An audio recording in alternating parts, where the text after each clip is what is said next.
राधा वल्लभ श्री हरिवंश।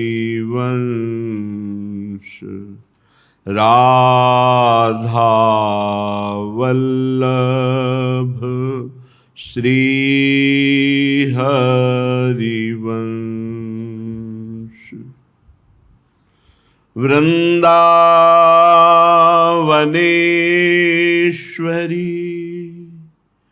तवैव पदारविन्दम्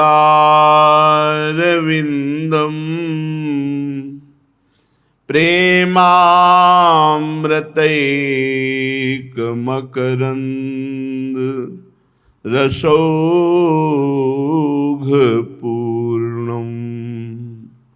हृद्यर्पितं मधुपते स्मरतापमुग्रं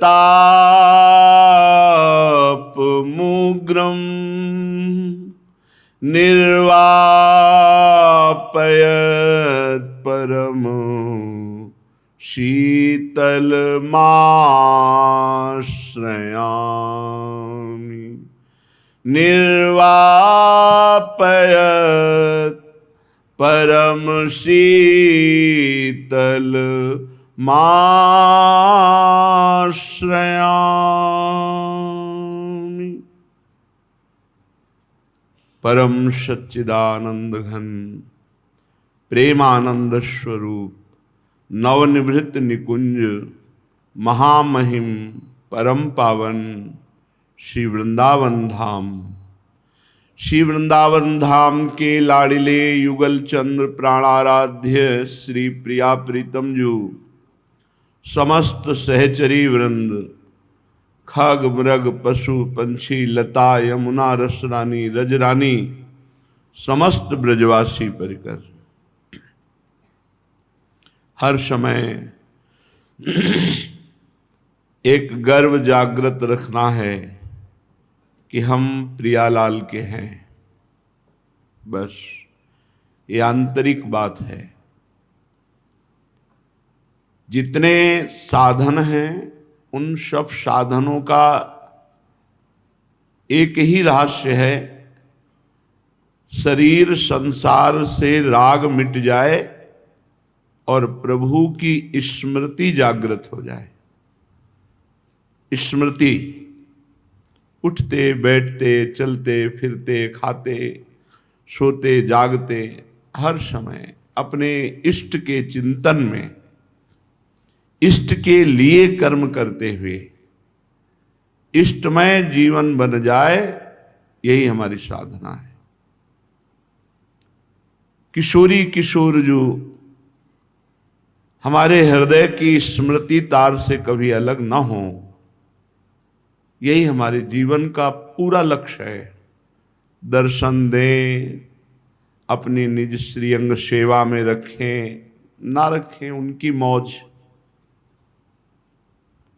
हम तो केवल एक बात चाहते हैं कि जो संध्या आरती के समय गाया जाता है, बिसरी हो ना बिसारी हो, यही दान मोहि देहु,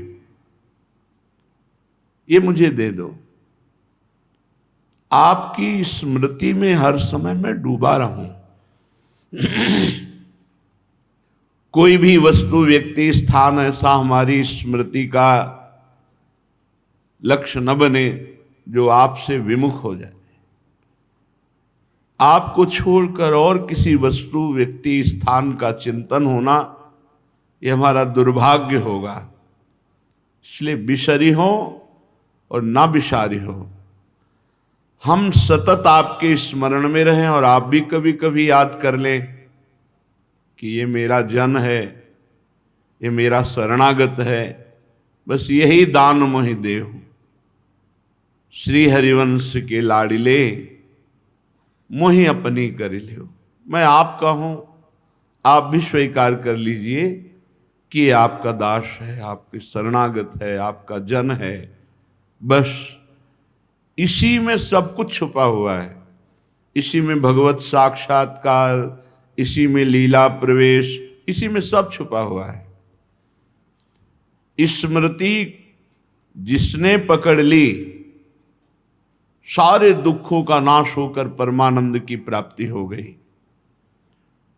और गुरु कृपा से बचपन में यही डाल दिया गुरुदेव भगवान ने हमारे हृदय में कि हर श्वास भगवान नाम जप, हर श्वास भजन, यही सार है। तो चले जरूर ब्रह्मानंद के मार्ग में, पर नींव रख दी स्मृति की। इसीलिए महादेव जी ने कृपा करके श्रीधाम वृंदावन भेज दिया। ऐसा नहीं कि संस्कार शुष्क थे, ऐसा नहीं था, सरस थे। ब्रह्मानंद के मार्ग में चलते हुए भी साकार भगवान शिव का चिंतन और निरंतर उनका मंत्र और नाम जप, ये अंदर की बात थी। बाहर से एक वैरागी, दृढ़ वैराग्य, संन्यास रूप, तो वो स्मृति जीवन बन गए। सब गौड़ हित धाम तक ऐसी स्थिति थी कि सब गौड़ एकमात्र स्मृति, रात दिन बस चिंतन,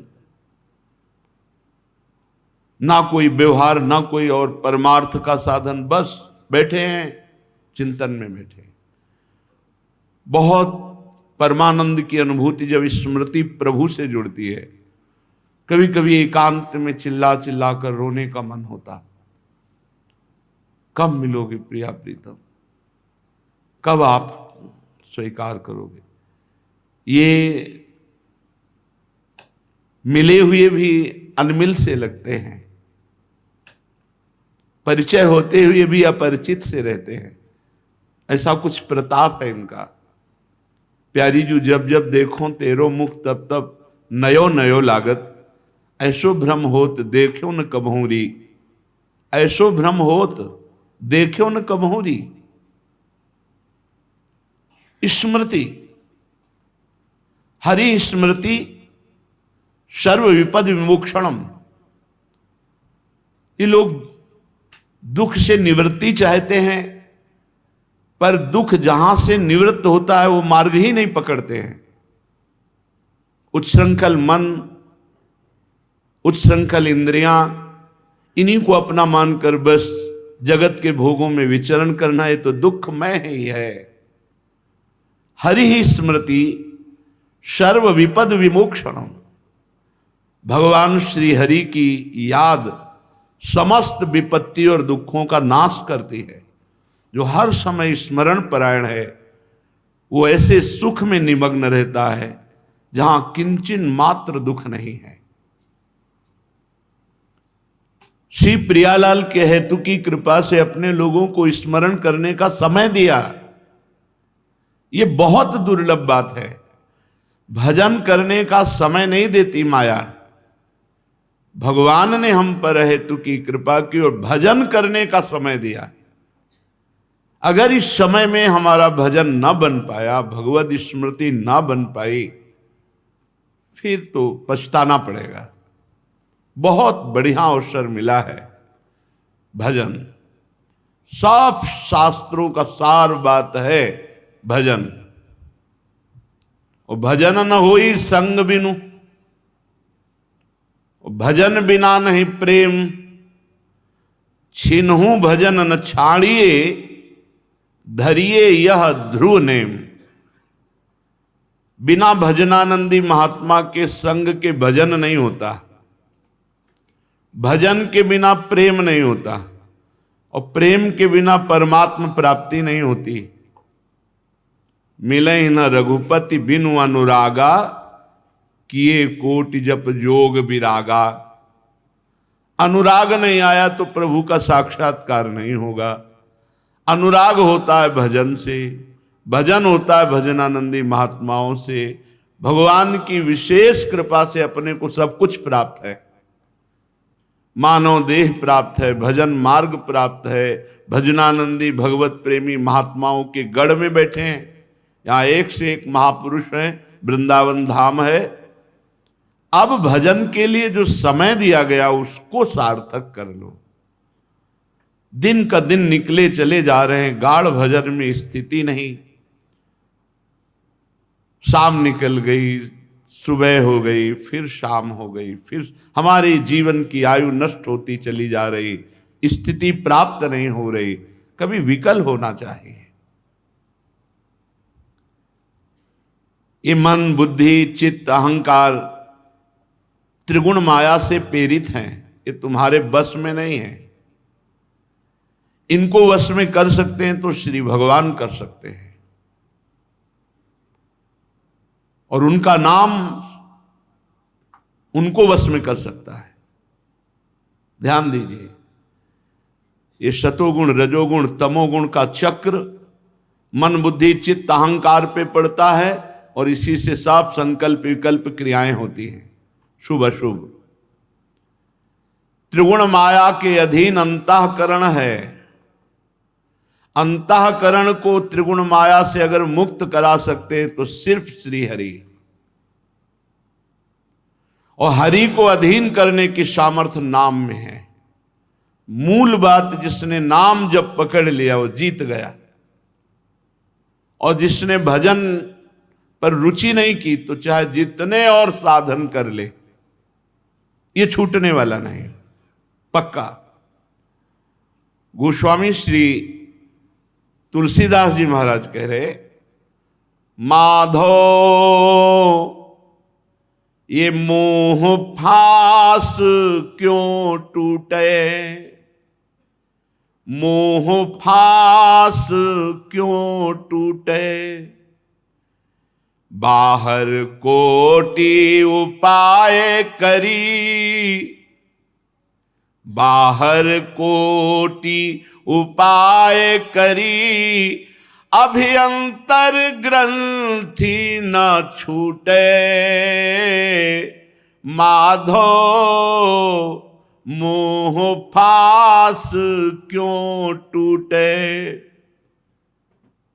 हे माधो, आपकी कृपा के बिना ये मोह माया की फांसी कैसे छूट सकती है? नहीं छूट सकती। क्यों?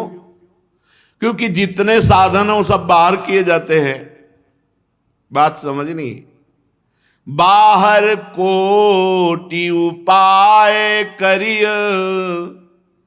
अभ्यंतर ग्रंथि न छूटे, माधो मोह फास क्यों टूटे। बाहर से साधना हो रही है और अंदर से विषय चिंतन हो रहा है, परिवार का चिंतन हो रहा है, धन का चिंतन हो रहा है, राग द्वेष का चिंतन हो रहा है। कैसे गांठ छूटे? जो जड़ चेतन ही ग्रंथि पड़ गई, यद्यपि मृषा छूटति कठिनाई, कैसे छूटे? बता रहे, घृत पूरन कराह अंतर्गत, शशि प्रतिबिंब दिखावे, ईंधन अनल लगाए कलपशत, औटत नाश न पावे। जैसे एक कड़ाह में घी भरा हुआ है और उसमें चंद्रमा का प्रतिबिंब पड़ रहा है। अब आप 100 कल्प तक ईंधन लगा करके उस घी को औटते रहिए, क्या चंद्रमा में कोई हानि हो जाएगी? नष्ट हो जाएगा? नहीं होगा। ऐसे बाहर से लाख उपाय करते रहो, अंतर में विराजमान अविद्या का नाश नहीं होगा, बाहर की क्रियाओं से नहीं होगा। गोस्वामी जी कह रहे, बाहर कोटि उपाय करी, अभ्यंतर ग्रंथि न टूटे। दूसरा उदाहरण दे रहे, तरु कोटर महाबस विहंग, तरु काटे मरे न जैसे, साधन करी विचारहीन, मन शुद्ध होए नहीं तैसे। जैसे किसी पेड़ के कोटर में भयानक विषधर सर्प रहता है, अब उस पेड़ को आपने काट दिया तो क्या पेड़ के काटने से कोटर में सुरक्षित सर्प मर जाएगा क्या? नहीं। उसी प्रकार बाहर से कितने भी साधन करो, गुरु कृपा से जब तक आपको शुद्ध ज्ञान नहीं होगा तब तक ये अविद्या, ये मोह फांसी बनी रहती है, अंदर बनी रहती है। साधन किया जाता है बाहर और अविद्या का राज्य है अंदर, कोई फर्क नहीं पड़ता, इसे जन्म जन्म व्यतीत होते चले जा रहे हैं। गोस्वामी जी कह रहे, अंतर मलिन विषय मन अति, तन पावन करी पखारे, मरई न उरग अनेक जतन, बल्मीकि विविध विधि मारे। सांप बांबी के अंदर बैठा हुआ ऊपर से लाठी चलाते रहो, क्या फर्क पड़ता है। ऐसे ही अविद्या तो अंदर बैठी हुई है, बाहर से खूब गंगा जमुना स्नान तीर्थयाटन, सांप नहीं मरेगा ऊपर बांबी के लाठी चलाने से। अंदर अंदर चिंतन बदले। इसीलिए गीता जी में भगवान ने बार बार चिंतन पर जोर दिया है। अंदर का चिंतन, विषय चिंतन, देह चिंतन, भोग चिंतन, धन चिंतन, मान कीर्ति, बाहर का कुछ फर्क नहीं पड़ने वाला। जैसे सांप अंदर घुसा बिल में है, ऊपर से आप लाठी चलाओ कोई फर्क नहीं पड़ता, वो पूरा सुरक्षित है। ऐसे ही अज्ञान रूपी सर्प तो पूरा सुरक्षित है अंदर, और हम बढ़ रहा है, हम इतनी बार इतने वर्ष ये साधन किया, ये साधन किया। महाराज फिर क्या उपाय है जिससे हम इस संसार से तर जाएं। तुलसीदास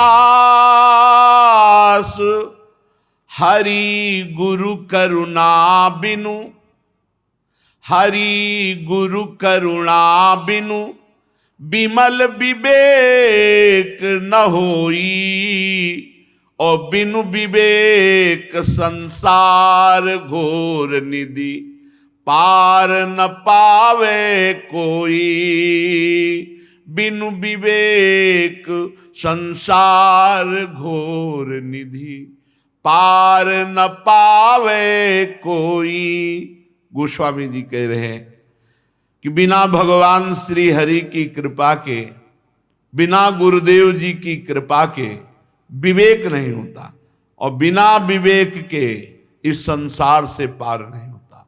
ये विवेक अंदर जागृत होता है, ये विवेक ज्ञानाग्नि है, यही अंदर के मोह ममता मल को भस्म कर देती है। ये विवेक होता है जब हरि की कृपा। हरि की कृपा क्या होती है? जब द्रवै दीन दयालु राघव साधु संगति पाई, बिनु सत्संग विवेक न होई, राम कृपा बिनु सुलभ न सोई। हमें सत्संग प्राप्त है, हम विवेक के द्वारा हर समय असत का चिंतन त्याग कर सत चिंतन में रहे, इसी को विवेक कहते हैं। जो सत असत का ठीक निर्णय कर सकता है उसे विवेक कहते हैं। और जब सत्य को जान लिया तो हर समय उसी सत्य चिंतन में है। सत्य है प्रभु का नाम, प्रभु का रूप, प्रभु की लीला, प्रभु का धाम, हर समय हमारे चिंतन का विषय यही हो। अगर हमारे अंदर चिंतन नहीं होता तो बाहरी क्रियाओं से अविद्या मरने वाली नहीं। प्रायः साधक देहाभिमानी बाहर की क्रियाओं का विशेष महत्व रखता है, वो अंदर के चिंतन का नहीं रखता। और गुरु कृपा पात्र अंदर के चिंतन, हमारा चिंतन कहाँ है?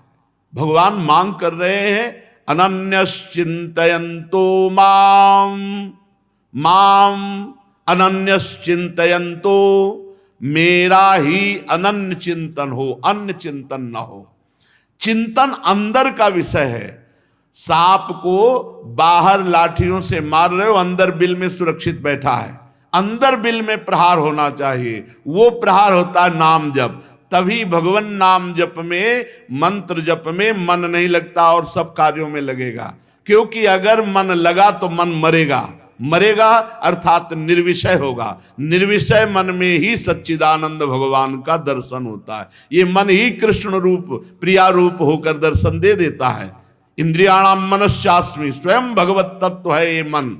इसको निर्विषय करना होगा, निर्विषय करना ही मन मारना है। ये निर्विषय होता है विवेक के द्वारा। जब हम ये निर्णय कर लेते हैं कि भोगों में सुख नहीं है, भजन में सुख है, और रात दिन भजन करते हैं। श्रीपाद प्रबोधानंद जी महाराज कह रहे हैं कि मैं पहले वृंदावन धाम में राधा किंकिरियों को, दासियों को प्रणाम करता हूं, जो सदा राधा पदाम्बुरु परिचर्या कुलतया झनत कुर्वन मंजीरो कमति चलंतिम ततितहा, जो अपने नूपुरों की झनकार करती हुई इधर उधर सेवा सामग्री लिए हुए प्रिया प्रीतम को सुख पहुंचाने के लिए सेवा में मगन है। हृदय में श्री राधा चरणारविंद है, सदा राधा पदाम्बुरु। ध्यान दो कैसे श्री जी की सेवा की जाती है। हृदय में श्री राधा चरणारविंद है, अर्थात राधा चरणारविंद की ठसक, और विचार में प्रिया प्रीतम को सुख पहुंचाना, और शरीर से चेष्टाएं हो रही प्रिया प्रीतम की सेवा की। निज प्राण द्वंद्वाद्भुत सुरुचि सौंदर्य लहरी विलासई रानंदामृत जलधि पूरेति बुड़िताम। श्री प्राणाराध्य युगल किशोर श्यामा श्याम के सुख भाव में डूबी हुई इस सेवा के द्वारा ऐसे सुख पहुंचाना, इस सेवा के द्वारा ऐसे सुख पहुंचाना, जो सदैव इस भाव में निमग्न है। मैं उन श्री राधा सहचरियों को प्रणाम करता हूं, जिनके हृदय में श्री किशोरी जी के चरणारविंद की ठसक है, जिनकी सोच में श्री प्रियालाल की सेवा भावना है, और जिनके शरीर में श्री प्रियालाल की सेवा की चेष्टा है। ऐसी राधा दासियों की चरणों की मैं वंदना करता हूं। बोले ये तो बहुत ऊंची स्थिति है, ये कैसे प्राप्त होगी? तो श्रीपाद कह रहे चाहे जितना बड़ा दोषी पुरुष हो, यदि वृंदावन धाम का वास स्वीकार कर ले, आश्रय ले ले, तो वृंदावन धाम उसको ये गति प्रदान कर देता है।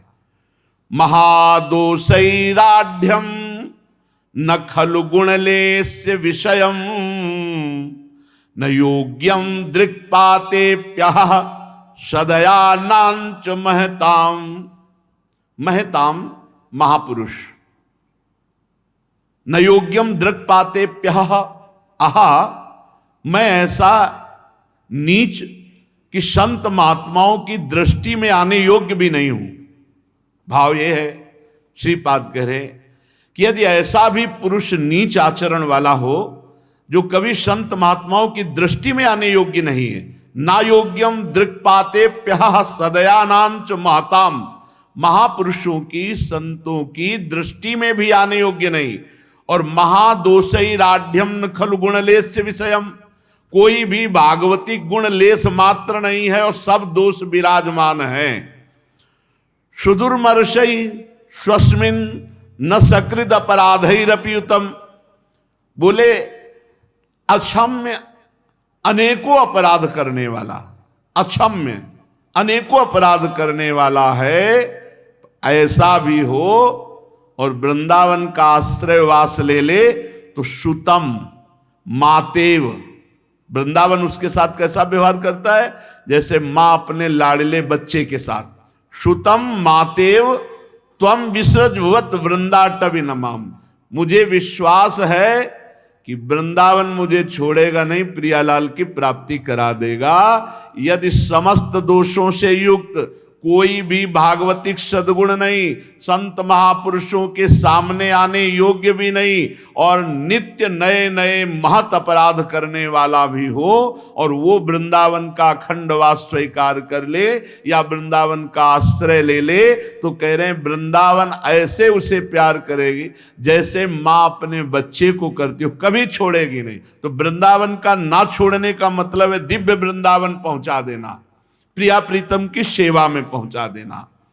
महामूढ़म पापैर गुरुभिरखिलै सोच्यमसता मपि स्वप्ने सन् नत हरि तद भक्त चरणम स्वकल्याणोपायोष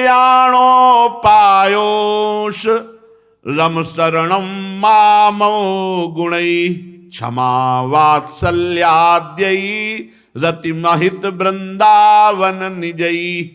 वृंदावन में बहुत क्षमा शक्ति विराजमान है, क्षमा ही क्षमा, क्षमा वात्सल्य ही। जैसे मां में वात्सल्य अधिक होने के कारण पिता से अधिक वात्सल्य माँ में होता है। वो हर बात को क्षमा करना चाहती है, अपने बेटे को दंड नहीं देना चाहती, क्षमा ही क्षमा। बोले ऐसे वृंदाटवी माँ है। महामूढ़म, महामूढ़ हो, पापैर गुरु अभिरखिलई, पाप भार में सबसे बड़ा हो अर्थात महापापी हो। शोचमसताम, शोचनीय है, शोचनीय अर्थात निंदनीय है, उसके जीवन का कल्याण होने की कोई गुंजाइश नहीं है। स्वप्ने पीशन नत हरि तद भक्त चरणम, स्वप्न में भी कभी ना वो हरि भक्तों की आराधना की है और ना हरि की। स्वकल्याणोपायो पर, अपने कल्याण के लिए कोई उपाय ही नहीं किया। यदि ऐसा भी है और वो वृंदावन आ जाए या वृंदावन का आश्रय ले ले, तो कहते हैं ऐसे अनाश्रित के समस्त पाप और दोषों को क्षमा करके वृंदावन प्रियालाल के योग्य गुण प्रदान कर देगा।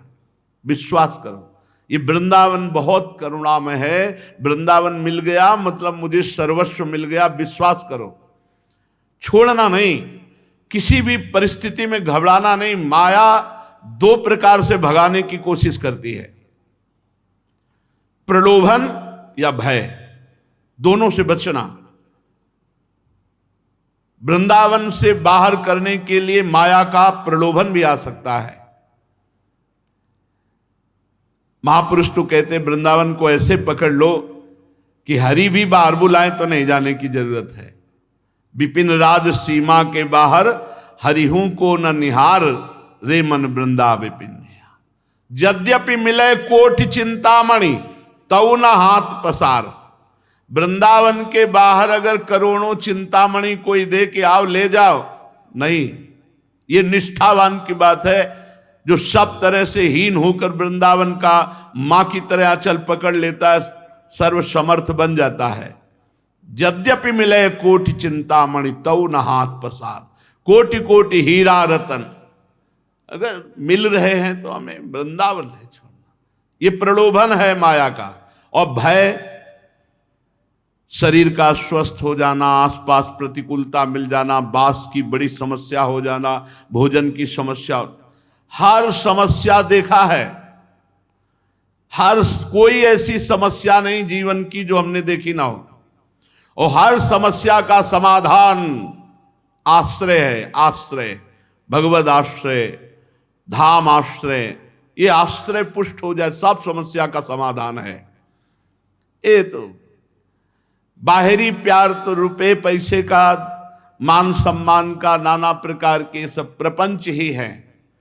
आंतरिक प्यार तो इष्ट का मिलता है।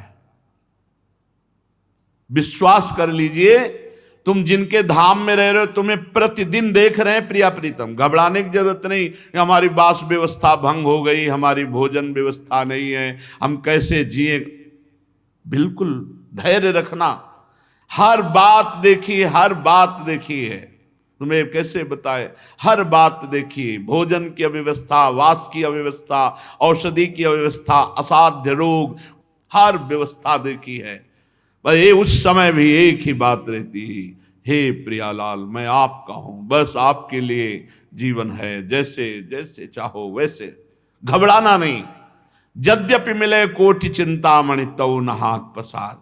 व्यवस्था के लिए थोड़ी है, हम तो भगवत प्राप्ति के लिए, भगवत प्रेम के लिए है। भय कैसे तुम्हें बताएं, ऐसी ऐसी अशुद्ध प्रवृत्तियां, ऐसी ऐसी भय प्रवृत्तियां, प्रहार, गाली गलौज, सब कुछ यही वृंदावन की बात।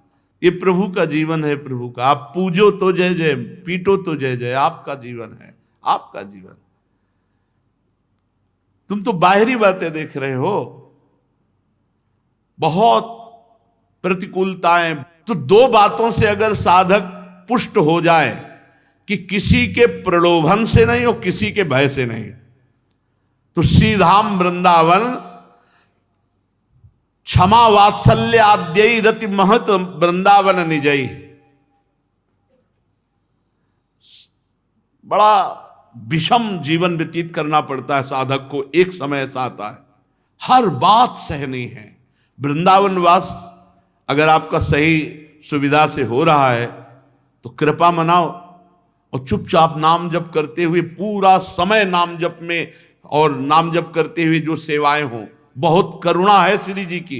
नहीं, पग पग पर विघ्न, वृंदावन वास कठिन मोहि माई, क्योंकि वास मात्र से दुर्लभ गति प्राप्त हो जाएगी। वास मात्र से क्षमा वात्सल्य आद्यई रति महित वृंदावन निजई। क्षमा और वात्सल्य के गुणों से भरा हुआ वृंदावन, जो वृंदावन का आश्रय ले लेता है, माता की तरह उसके सारे अपराधों को क्षमा करके प्रियालाल की प्राप्ति करा देता है। चलते हैं श्रीमद् भागवत महापुराण, जिसमें प्रसंग चल रहा है भगवान परमहंस श्री सुखदेव जी महाराज नीचे के लोकों का वर्णन कर रहे हैं। सबसे भूमि से प्रथम जो लोक आता है वो अतल लोक है। ये मृत्यु लोक के बाद सीधे जो लोक आता है नीचे, वो अतल लोक है। इसमें मैदानों का पुत्र राज्य करता है, यहां का वो राजा है। वो 96 प्रकार की माया रच करके सबको सुख प्रदान करता है अपनी प्रजा को। 3 प्रकार की महासुंदरियों की रचना उसने की जम्भाई के द्वारा, स्वैरिणी, कामिनी, जो अन्य वर्णों के पुरुषों से, बहुत पुरुषों से समागम करती है, पुष्चली, जो अत्यंत गंदे स्वभाव की, और सब सुंदरियां। उस लोक में रहने वाले पुरुषों को हाटक नामक रस पीने को मिलता है, जिसके पीने पर 10,000 हाथियों का बल प्रकट होता है, महान बलशाली। और वो स्वैरिणी, कामिनी, पुष्चली, इनमें आसक्त चित्त होकर के व्यतीत करते हैं।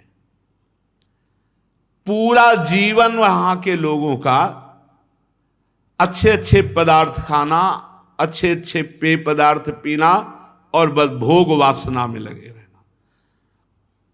सब सुविधाएं माया के द्वारा, 96 प्रकार की माया जानने वाला सब सुविधाएं अपनी माया से प्रकट करता रहता है। मैदानों का पुत्र विमान में भरकर बस भोगों में पूरा जीवन व्यतीत कर देते हैं।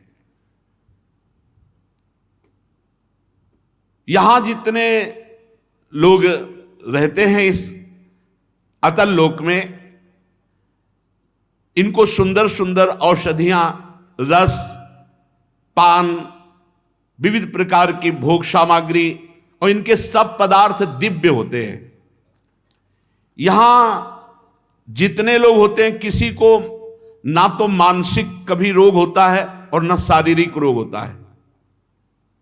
मानसिक रोग, व्यर्थ का चिंतन, जलन होना, डिप्रेशन आना, शारीरिक कोई रोग नहीं होता। यहां किसी के झुर्रियां नहीं पड़ती, किसी के बाल नहीं पकते, यहां किसी को बुढ़ापा नहीं आता, यहां किसी की देह की कांति नहीं जाती, किसी के शरीर में दुर्गंध नहीं आता, किसी के पसीना नहीं चूता, किसी को कभी थकावट नहीं होती, कभी शिथिलता नहीं आती। आयु के साथ शरीर की अवस्थाओं का बदलना नहीं होता कि अब जवान अब बूढ़े, ऐसा नहीं होता। यहां सब जवान, सब स्वस्थ, सब सुंदर, शक्ति संपन्न और सुगंधित, शरीर से सुगंध आए। यहां मृत्यु केवल होती है भगवान के सुदर्शन चक्र से। सुदर्शन चक्र का ऐसा भयंकर रूप होता है कि जो इनकी स्त्रियां होती हैं उनका गर्भस्राव हो जाता है केवल आवाज मात्र से। विनाशकारी भगवान सुदर्शन चक्र से इन सबका लय करते हैं। तो अपने यहां भी भगवान से ही तो होता है। जैसे वहां सुदर्शन चक्र से हो तो भूमंडल में जो होता है वो काल भगवान से होता है। काल भगवान का ही स्वरूप है, काल सबको नष्ट कर रहा है। अतल लोक के नीचे है वितल लोक। इसमें भगवान महादेव जी के पार्षद रहते हैं भूत गणों के सहित, और हाटकेश्वर नाम के महादेव का यहां पूजन होता है। भगवान शिव भवानी जी के साथ यहाँ विराजमान रहते हैं, उनके पार्षद भूतगण आदि, दोनों के तेज से एक हाटक नाम की श्रेष्ठ नदी निकली है। पार्वती जी और भगवान शंकर के तेज से वो प्रज्वलित अग्नि के समान जो नदी बह रही, ऐसा लगता प्रज्वलित अग्नि है, तेजोमय जल। और जो वहां जल के नीचे जमा हुआ होता है हाटक नाम का दिव्य सोना होता है, ये बहुत दिव्य है। उससे बने हुए आभूषण सदैव चमकते रहते हैं, कांतिवान रहते हैं। तो वहां जितने भी भूतगण और वासी हैं बीतल लोक में, वो सब इसी सोने के आभूषण आदि धारण करते हैं। वहां महादेव जी, भवानी जी और उनके पार्षदगण ये बीतल लोक में रहते हैं। बीतल लोक के नीचे है सुतल लोक। इसमें महायशस्वी पवित्र कीर्ति विरोचन पुत्र परम भागवत बलि जी महाराज रहते हैं सुतल लोक में।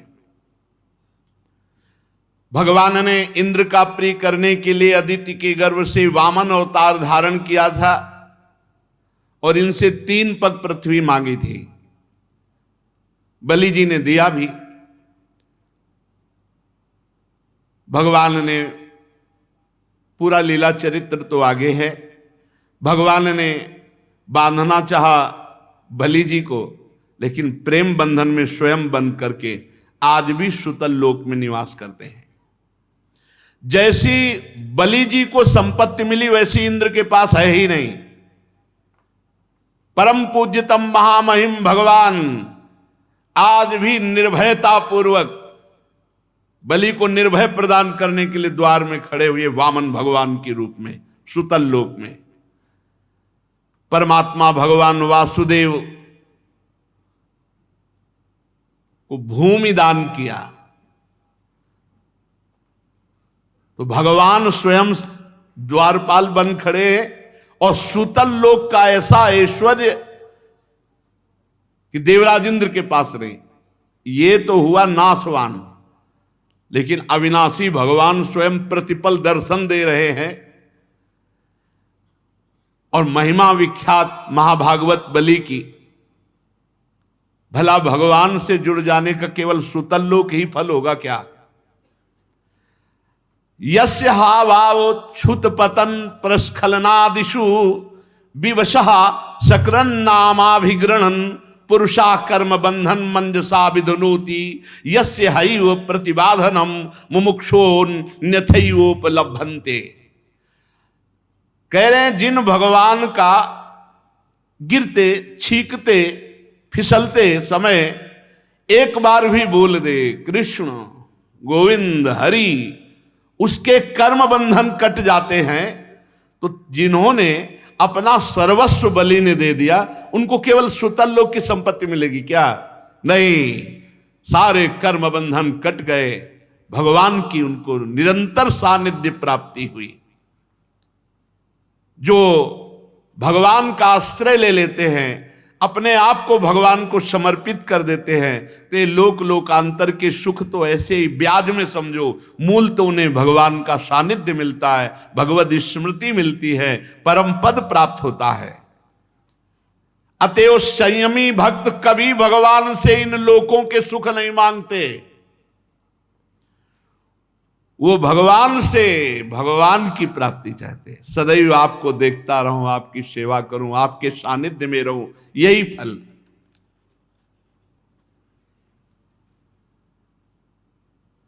भगवान ने यदि अपने आप को न दिया होता और केवल ये सुतल लोक का मायामय ऐश्वर्य दिया होता तो हमें लगता कि भगवान ने ठीक नहीं किया, क्योंकि विस्मृति कराने वाले भोग दे दिए। लेकिन ये देने पर भगवान द्वारपाल बन करके वहीं विराजमान हुए। हर समय बलि जी महाराज भगवान का दर्शन करते हैं।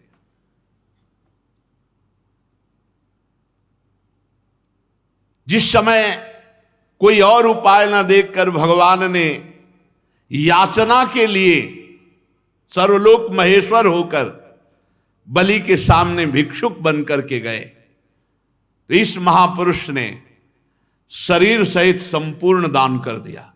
भगवान ने 2 पग में सब ब्रह्मांड नाप लिए, कहा तीसरा पग कहां?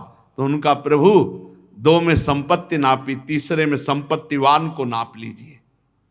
और कैसे भगवान वरुण पास में, जिसमें प्रतिपल महान कष्ट है, उसमें बांधा था बलि जी को। ऐश्वर्यशाली इंद्र को बना दिया, पर कार्य सिद्ध बलि का किया। बलि को भगवान मिले, इंद्र को त्रिभुवनपति मिला। क्या? इसलिए बुद्धिमान वही है जो भगवान का भजन करके भगवान की भक्ति मांगे, भगवान का भजन मांगे, भगवान की दास्ता मांगे, भगवान से ये भोग सुन के ना मांग ले। इस नया स्वप्न है, ये कुछ नहीं।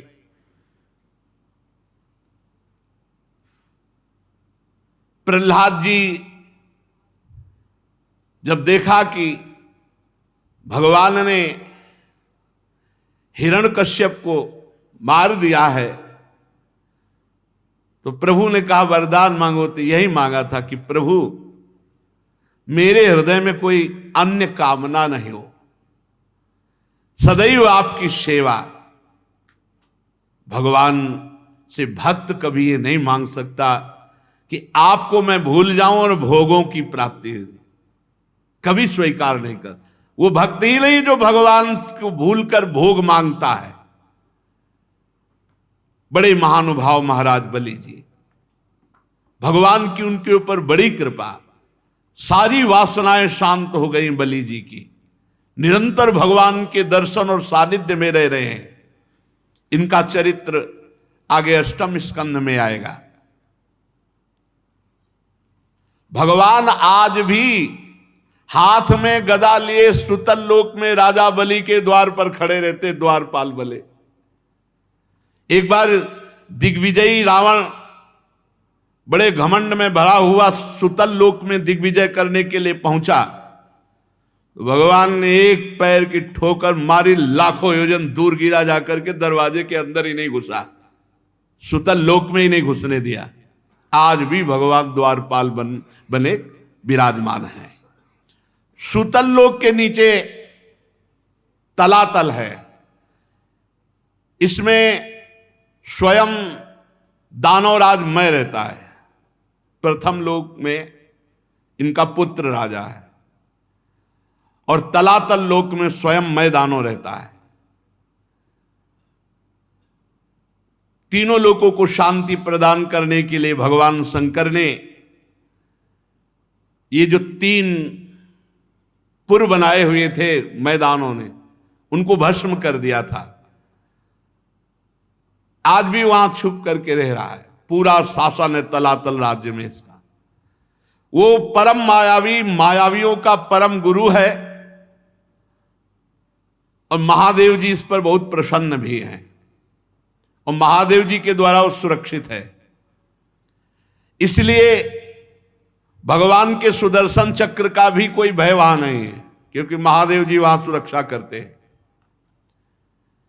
वहां के निवासी कोई ऐसा नहीं है जो मैदानों के आदर और सम्मान और आज्ञा का पालन न करता हो। वहां जब विनाश होता है तो महादेव जी का ही अपराध करने पर होता है। सुदर्शन चक्र से भी वहां भय नहीं है, क्योंकि महादेव जी द्वारा सुरक्षित है, तो महादेव जी के द्वारा होता है वहां जो विनाश होता है। उसके नीचे महातल, महातल में ये सब 1000 फण वाले, अनंत फण वाले, सैकड़ों फण वाले ये सर्प रहते, सर्प लोग समझो महातल। इसमें कद्रु जी से उत्पन्न बहुत से सिर वाले क्रोधवश नामक समुदाय सर्पों का रहता है। कुहक, तक्षक, कालिया, सुषेण, ये प्रधान प्रधान अनेक अनेक फण वाले। यहां केवल विनाश होता है गरुण जी से। गरुण जी से मृत्यु होती जिसकी होती। ये बड़े अपने परिवार के, इनके भी स्त्री पुत्र मित्र कुटुंब परिवार ये सब इच्छाधारी नाग हैं। कोई ऐसे नहीं कि वो फणे फैलाए पुरुष रूप में भी देव रूप में भी रहते हैं। यहां का नाश होता है भगवान गरुण जी के द्वारा। उसके नीचे है रसातल। रसातल में परिणाम के बड़े दैत्य और सब दानव रहते हैं। यहां निवात कवच, काले, हिरण्यपुरवासी, ये सब महान बलशाली दैत्य रहते हैं। देवता सदैव इनसे भयभीत रहते हैं, ऐसे बलवान ये हैं। ये जन्म से बलवान महान साहसी होते हैं। रसातल में इनमें आपस में कभी द्वेष नहीं होता। इनका संपूर्ण लोकों पर प्रभाव है। ये डरते हैं तो केवल भगवान श्री हरि के तेज से डरते हैं। निवात कवच, काले, हिरण्यपुरवासी, परिणाम के दैत्य, ये भगवान से ही डरते हैं, दूसरे किसी से नहीं। रसातल के नीचे सबसे पाताल है, वहां भी सर्पलोक ही है। शंख, कुलिक, महाशंख, श्वेत, धनंजय, धृतराष्ट्र, शंखचूड, कंबल, अश्वतर, देवदत्त, ये बड़े भयानक क्रोधी महान विषधारी ये नाग रहते हैं। इस पाताल में वासुकी प्रधान है। यहां के वासुकी नाग प्रधान है। यहां किसी के 5, किसी के 7, किसी के 10, किसी के 100, किसी के 1000 फणों में मणियां दमकती रहती है। पाताल लोक में इन्हीं सर्प मणियों से प्रकाश होता है। पाताल लोक तक तो ये 7 लोक वर्णन हुए। पाताल लोक से 30,000 योजन की दूरी पर भगवान शेष जी विराजमान है। 30,000 योजन नीचे। और इनका नाम संकर्षण है। हजारों मणियां इनके मस्तकों पर दमकती रहती हैं। और संपूर्ण भूमंडल जितना आपने सुना, नीचे से लेके ऊपर तक, सब ये भगवान शेष जी के एक थन में सरसों के दाने के समान रखा हुआ है। एक मस्तक पर ये समस्त ब्रह्मांड भगवान शेष जी के फण पे ऐसे रखा है जैसे किसी की खोपड़ी पे सरसों का दाना रख दे तो पता ही न चले, ऐसे पूरा ब्रह्मांड रखा हुआ है। प्रलय काल उपस्थित होने पर विश्व का संहार करने के लिए नीचे से इनके नेत्र क्रोधवश हो जाते हैं और भ्रकुटियों के तन जाने से 11 रुद्र प्रकट होते हैं साथ में ही, जो 3-3 नेत्र वाले होते हैं। तो भगवान संकर्षण के मुख से ज्वाला विष बही और 11 रुद्रों के तीनों नेत्र खुल जाते हैं और नीचे से जलना शुरू होता है, सब भस्म हो जाता है।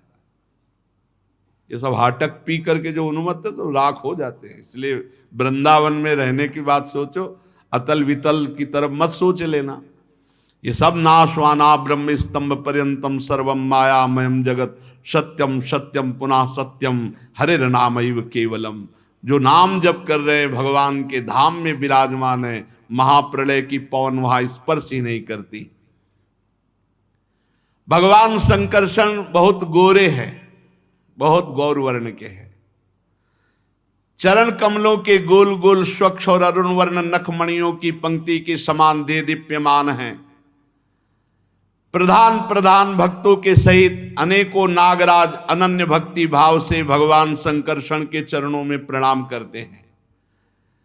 तब उन्हें उन नखमणियों में अपने कुंडल कांति मंडित कमनी कपोलों वाले मनोहर मुखारविंदों की मनमोहिनी झांकी होती, उनका मन आनंद से भर जाता है। नागराज की कन्याएं भगवान संकर्षण के चरणों की उपासना करती है। देवता, असुर, नाग, सिद्ध, गंधर्व, विद्याधर, मुनिगण, कोई ऐसा नहीं जो भगवान शेष जी की आराधना न करे। वही लक्ष्मण जी के रूप में है, वही बलराम जी के रूप में है। भगवान संकर्षण के नेत्र निरंतर प्रेम मद से टपकते रहते हैं। नेत्रों से आंसू टपकते रहते हैं और वो भगवान के चिंतन में, प्रेम में विह्वल रहते हैं। और जब बड़े बड़े सनकादि ऋषि एकत्रित होते हैं तो वे भगवान की महिमा का गायन करते हैं। भगवान शेष जी नीलांबर धारण किए हुए हैं, कानों में केवल एक कुंडल पहनते हैं और हाथ में हल और मूषल ये धारण करते हैं। उदार लीला भगवान संकर्षण गले में बैजंती माला धारण करते हैं। सुवर्ण की बहुत सुंदर श्रृंखलामयी अद्भुत कांति, तुलसी की गंध से मतवारे होकर भौरे गुंजार करते हैं। इस प्रकार भगवान अनंत महामहात्म श्रवण और ध्यान करके मुमुक्षुओं को मोक्ष प्रदान करते हैं, कर्म वासना की ग्रंथि का भेदन कर देते हैं।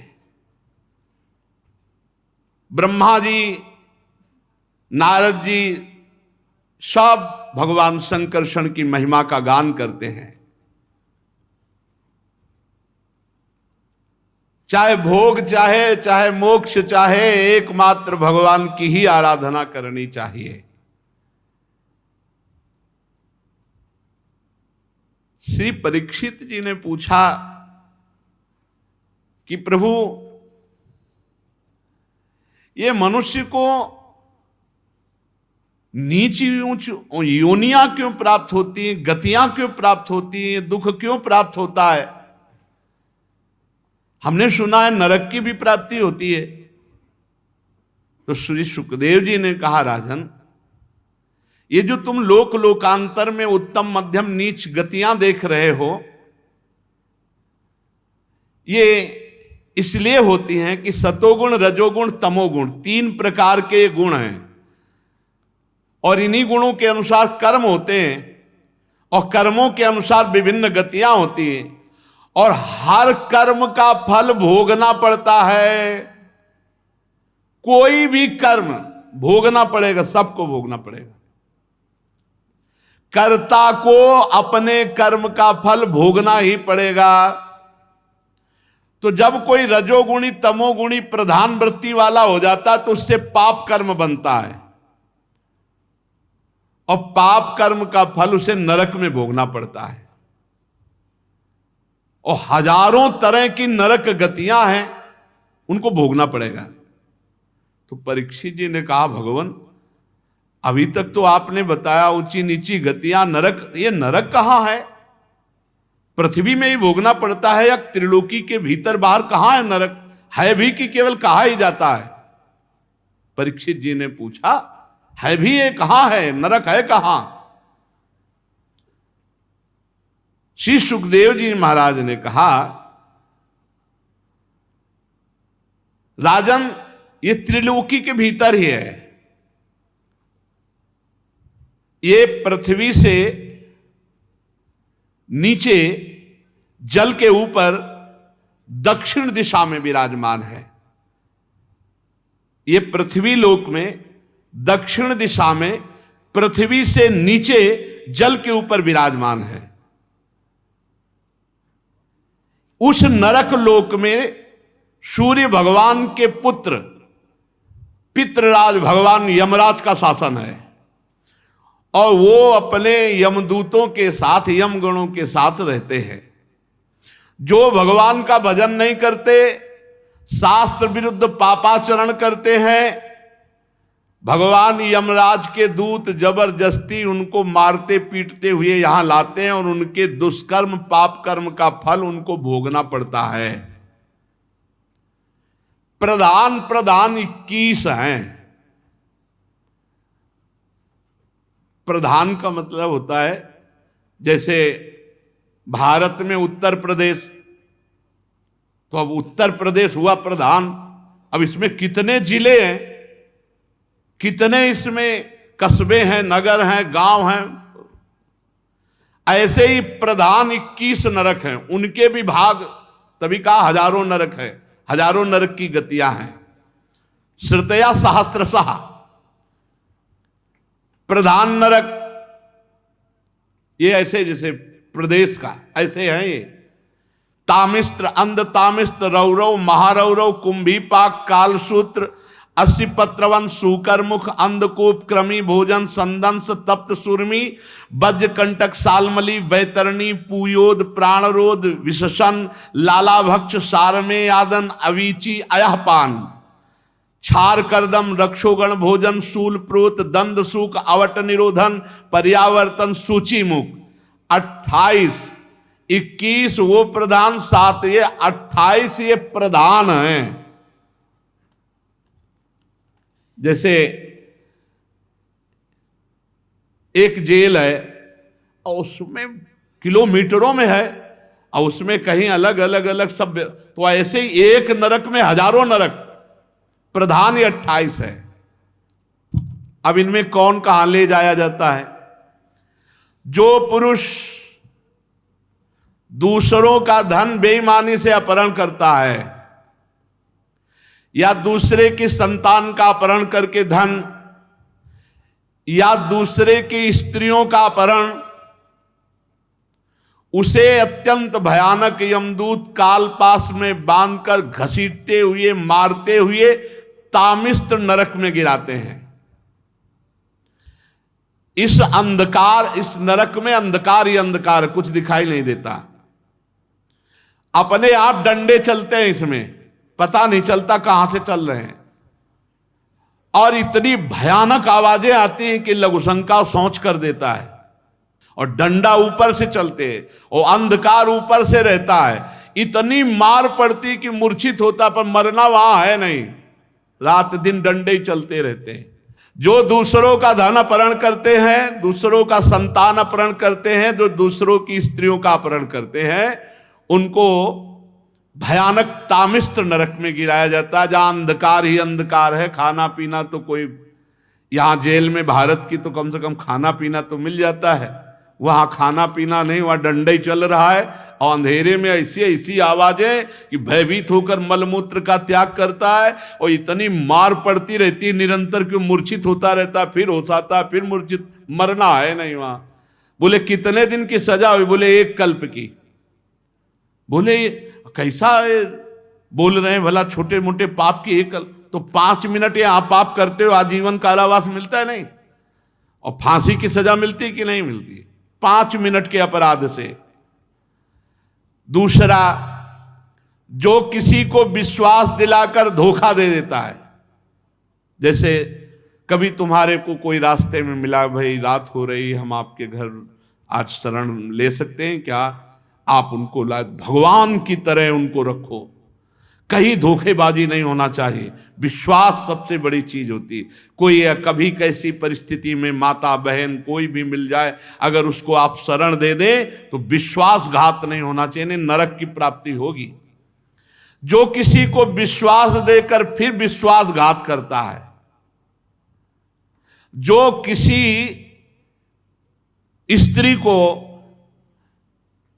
फंसा करके प्यार दुलार विश्वास ऐसा, और उसके साथ गलत आचरण करता है, 2 प्रकार के। एक तो किसी को भी शरणागति दे के आज हम आपके घर रुकना चाहते हैं, तो अगर आपको संशय तो लाओ ही मती, और अगर लाओ तो विश्वासघात नहीं होना चाहिए। फिर बहुत बड़ा, देखो महाराज शिवी के गोद में आके कबूतर गिर गया तो उसकी रक्षा के लिए उन्होंने अपने शरीर का मांस दे दिया, कबूतर की हानि नहीं होने दी। ऐसे यदि कोई अतिथि, कोई शरणागत, कोई भागकर घर में आ जाए तो फिर ऐसा, चाहे अपने प्राण देने पड़े लेकिन उसके प्राणों में कुछ फर्क नहीं पड़ेगा। एक ऐसा सिद्धांत है, अगर कोई भाग कर आ जाए तो फिर शरणागत की रक्षा कर। हाँ, कोई अपराधी भाग करके आ जाए तो फिर जब अपराध किए हुए तो फिर भोगो जाके तुम। जो किसी को विश्वास देकर धोखेबाजी करके फंसा देता है, धोखेबाजी से उसको कष्ट देता है, मार देता है, और जो किसी दूसरे की स्त्री को विश्वास दे करके, तो वो अंध तामिस्त्र नरक में पड़ता है। वहां क्या होता है कि वहां ऐसे यंत्र लगे हुए हैं कि उनमें फेंक दिया जाता है, टुकड़े टुकड़े होकर गिरता, फिर मनुष्य बन गया, फिर फेंका गया, फिर ऐसे काटा जाता है। इतनी भारी दुखमयी वेदना होती है कि सब सुध बुध खो बैठता है। इसीलिए इसका नाम अंधतामिस्त नरक है। इसमें भारी कष्ट ही कष्ट है विश्वासघाती पर स्त्री गमन करने वाले को। और यहां इस लोक में जो शरीर का अभिमान करके कि मैं बलवान, मैं धनवान, मैं ऐसा, और दीन दुखियों को सताता है, द्रोह करता है, बहुत ही नीच प्रवृत्ति आ जाती जब अहंकार उत्पन्न हो जाता है। बहुत नीच प्रवृत्ति। जो मैं अहंकार से, मैं धनी हूं, बलवान हूं, बुद्धिमान हूं आदि आदि से दूसरे प्राणियों को कष्ट देता है, द्रोह करता है और दूसरों से छीन छीन करके विलासिता, सबको उसमें रहना चाहिए। जब ये ऐसे लोग शरीर छोड़ते हैं तो ये अपने पाप के कारण रौरव नरक में गिराए जाते हैं। जो अहंकारी, जो दूसरे के धन, दूसरे की वस्तुएं, दूसरों को द्रोह करना, दूसरों को कष्ट देना, ऐसे लोग रौरव नरक में गिराए। इस नरक में जीवों को भयानक कष्ट दिया जाता है। इसमें रुरु नाम के यमदूत होते हैं, इसीलिए इसका नाम रौरव है। वो सर्प से भी ज्यादा क्रूर स्वभाव के जहरीले होते हैं। बार बार वो डसते, बार बार काटते, उनका जहर चढ़ता है। मरना वहां है नहीं, ये कल्प कल्प तक के लिए। जो अपने पति को छल पूर्वक फंसाकर और पर पुरुष से रति करना, अपने पति की हानि करा देना, मार देना या उससे छल करना, और दूसरे तो 100 कल्प तक रौरव नरक पड़ती। पतिवंचक परपति रति करई, रौरव नरक कल्प सत परे। ये खिलवाड़ नहीं, बहुत होश में जीवन व्यतीत करना चाहिए। इसके आगे एवमेव महारौरव यत्र निपतितम पुरुषम क्यव्रादा नाम रुरुवस्तम क्रव्येण घातयंती या केवलम देहम भरा। ये जो दूसरों का मांस खाते हैं अपने शरीर के पोषण के लिए, जो किसी की परवाह नहीं करते, मनमानी पापाचरण करते हैं, धीरे धीरे बुद्धि भ्रष्ट हो जाती है। जब भगवान शास्त्र का भय नहीं रहता ना तो बुद्धि भ्रष्ट हो जाती है।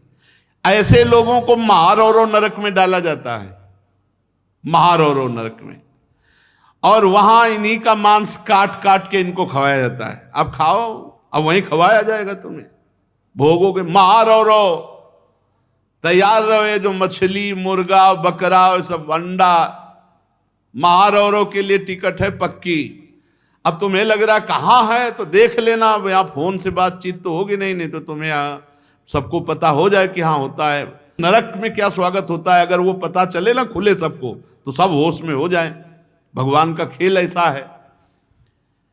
कच्चा जिंदा मांस उसका काटा जाता है, इसे काट काट के उसी को खवाया जाता है, महारौरव। और ये एक प्रक्रिया चलती रहती बराबर। फिर जो क्रूर मनुष्य पक्षियों को, पशुओं को भूंजता है, राक्षस प्रवृत्ति इतनी बढ़ जाती, तुम्हें कैसे बताएं। ये जो अपना पेट पालने के लिए अशुद्ध भोजन जीवों को भूंजते हैं, हृदयहीन राक्षसों से गए बीते इन लोगों को कुंभीपाक नरक में ले जाया जाता है। कुंभीपाक नरक में जानते हो क्या है?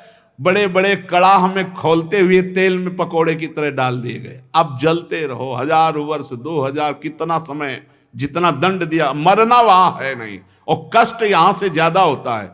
इससे भी सुकोमल शरीर होता है यातना देह, जो हमें नरक में मिलता है। बहुत खान पान के लिए भाई प्रार्थना है, बहुत सावधानी से, क्योंकि बुद्धियां पवित्र हैं नहीं बनाने वालों की। उनका उद्देश्य केवल, अच्छा अब आपको बनी बनाई जलेबी बढ़िया दिखाई दे रही गर्मा गर्म, लेकिन कैसे तेल में बनाई गई है, कैसा मैदा है, बनाने वाले के हाथ कैसे थे, उसका विचार कैसा है, अब ये सब बुद्धि में नहीं रह गया है, नहीं रह गया है। आज का जो नया समाज है उसको होटल पसंद है, बाहरी भोजन पसंद है, घर की तो पसंद है नहीं। स्वधर्म का त्याग प्रतिपद होता चला जा रहा है। अपने धर्म को समझ ही नहीं रहे कि हमारा धर्म क्या। अरे धर्म से मतलब क्या रह गया? जितना हमारा मनमानी आचरण बिगड़, ये नरक पहुंचाएगा। जो केवल अपने पेट पालने में लगे रहते हैं, जो पशुओं को भूंजते हैं, रांधते हैं, ऐसे हृदयहीन मनुष्यों को राक्षसों से भी गए बीते, क्योंकि राक्षस तो राक्षस है, कुंभी पाक नरक में ले जाते हैं और तेल में खौलाते हुए तेल में पकाते हैं। अब वहां कोई सुनने वाला तो है नहीं, जैसे तुमने नहीं सुना, छोटे छोटे जीव हैं उनको सब ऐसे। जो मनुष्य, ध्यान से सुनो, अपने माता पिता को पीटता है, अपमानित करता है, वयोवृद्ध उनकी सेवा नहीं करता, तिरस्कार कर देता है, घर से निकाल देता है, वैष्णवों का विरोध करता है, ऐसे दुष्ट को काल सूत्र नरक में ले जाया जाता है। काल सूत्र अलग अलग जैसे जेलें है ना, ऐसे नरक है। ये 10,000 योजन का घेरा है, 10,000 योजन का, और इसकी भूमि तांबे के समान है, और आग जैसे तपती, ऐसे तपती हुई, और ऊपर से आग फेंकी जाती है, जैसे उस नीचे वो भूमि जल रही, आग जैसी, तांबे जैसी भूमि, एकदम लाल आग पकी हुई, और ऊपर से आग के अंगारे डाले जाते हैं। अब नीचे से वो आग, ऊपर से वो आग, और 10,000 योजन भूमि लंबी है।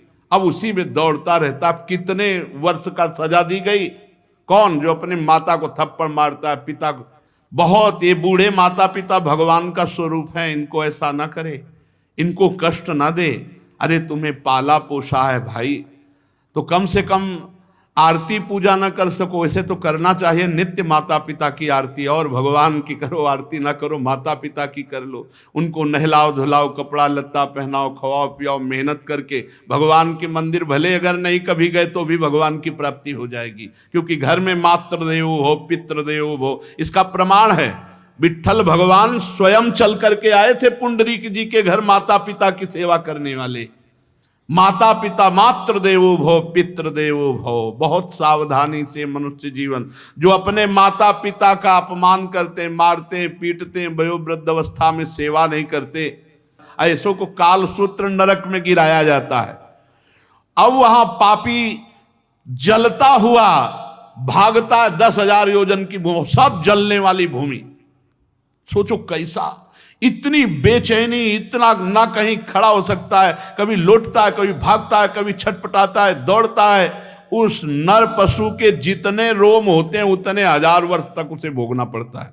काल सूत्र नरक में जो वैष्णवों को, ब्रह्म ऋषियों को दुख देता है, माता पिता को मारता पीटता है, ऐसा।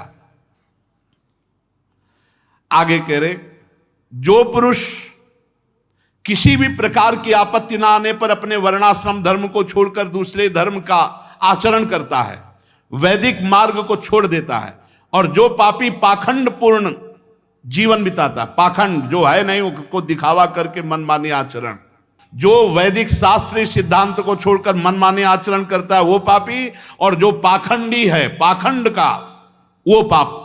इन 3 पापियों को, 3 प्रकार के पाप करने वालों को अश्री पत्रवन नामक नरक में डाला जाता है, जहां यमराज के दूत जैसे कांटे होते हैं ना, ऐसे कोड़े होते हैं, ऐसे कोड़ों से पीटते हैं, और वो इतना चिल्लाता रोता है, इधर उधर दौड़ता है, तो वहां आसपास तलवार जैसे ऐसे लगे हुए, उनसे अंग उसके कटते हैं, कोड़े से मारा जाता है, बार बार मारा जाता। वो कहता है हाय मैं मरा, हाय चिल्ला, ऐसे चिल्लाता रहता है।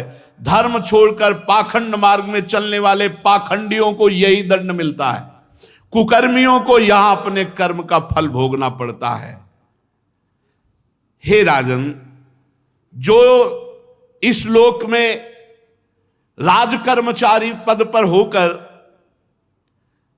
राजा, न्यायाधीश या बड़ा पदाधिकारी होकर निरपराध मनुष्य को दंड देता है और अपराधी को छोड़ देता है धन के बल पर,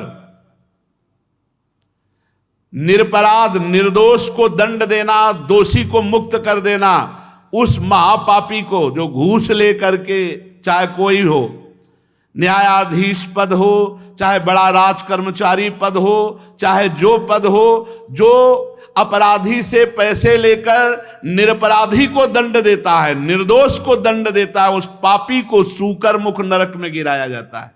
महाबली यमदूत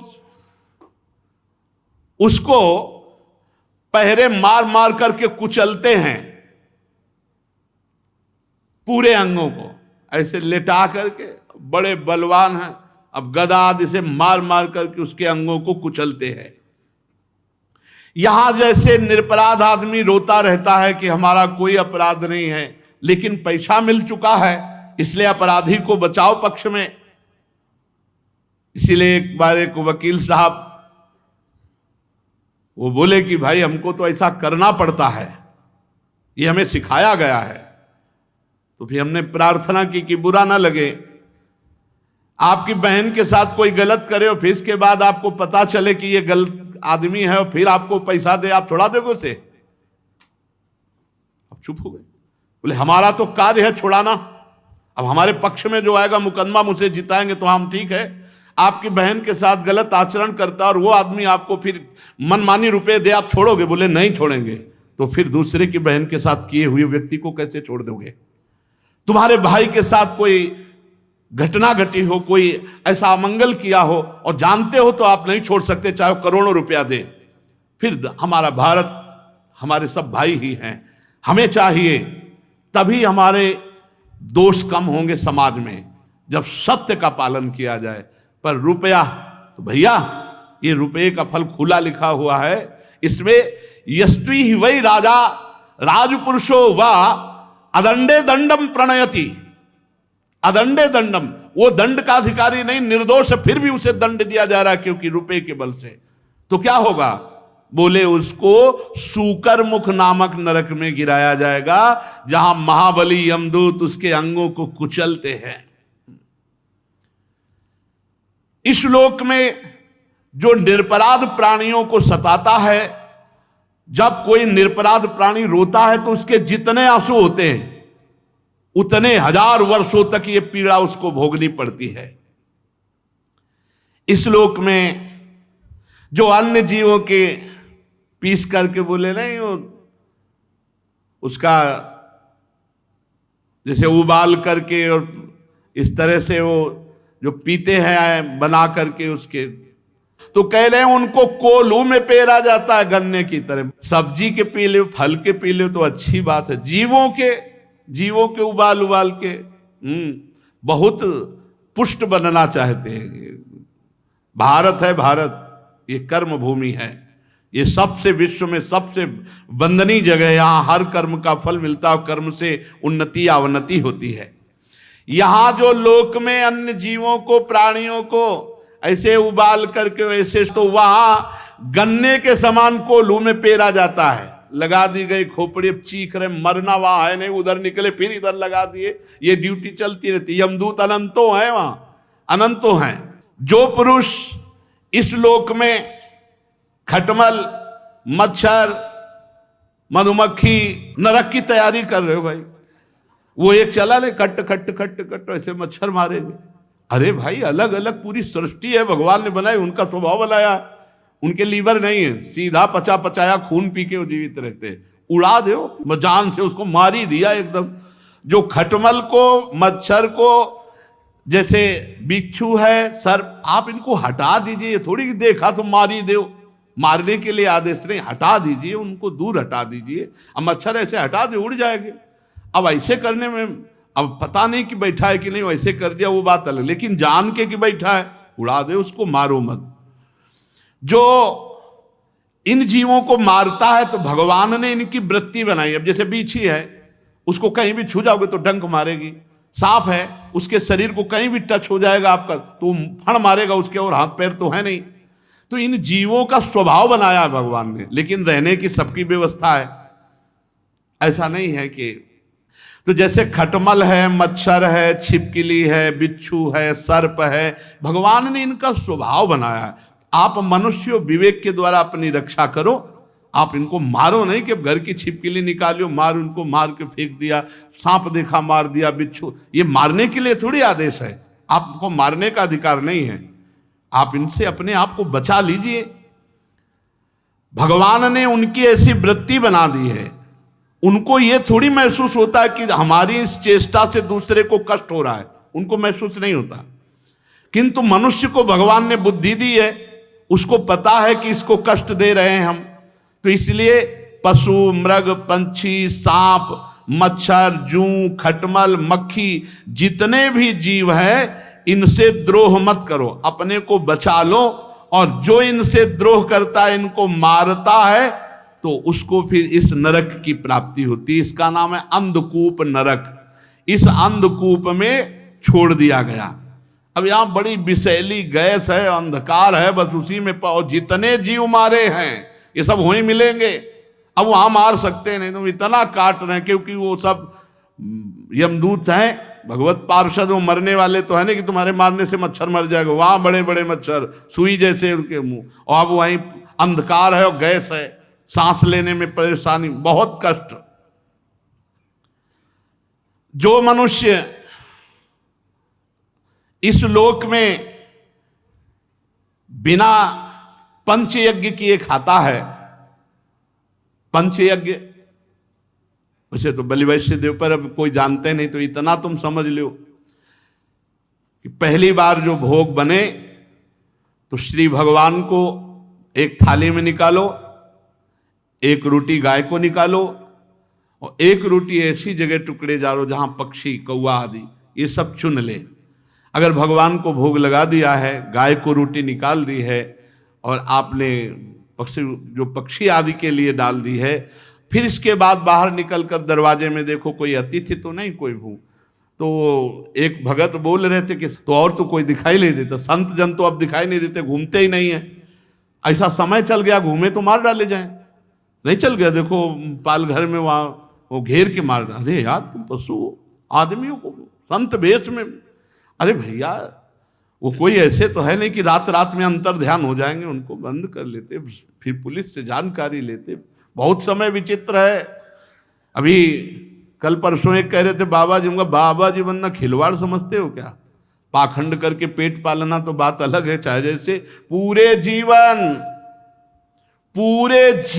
लड़ना है, पूरे जीवन लड़ना है। कोई छोटी मोटी बात समझते हो? केवल भोजन मिल गया, कपड़ा मिल गया, रहने को मिल गया, इसी से थोड़ी बाबागिरी होती है। अंदर के विकारों को सहन बहुत कठिन मार्ग है। भगवान की शरण में निर्वाह हो जाए, नहीं तो बहुत कठिन मार्ग है, बहुत।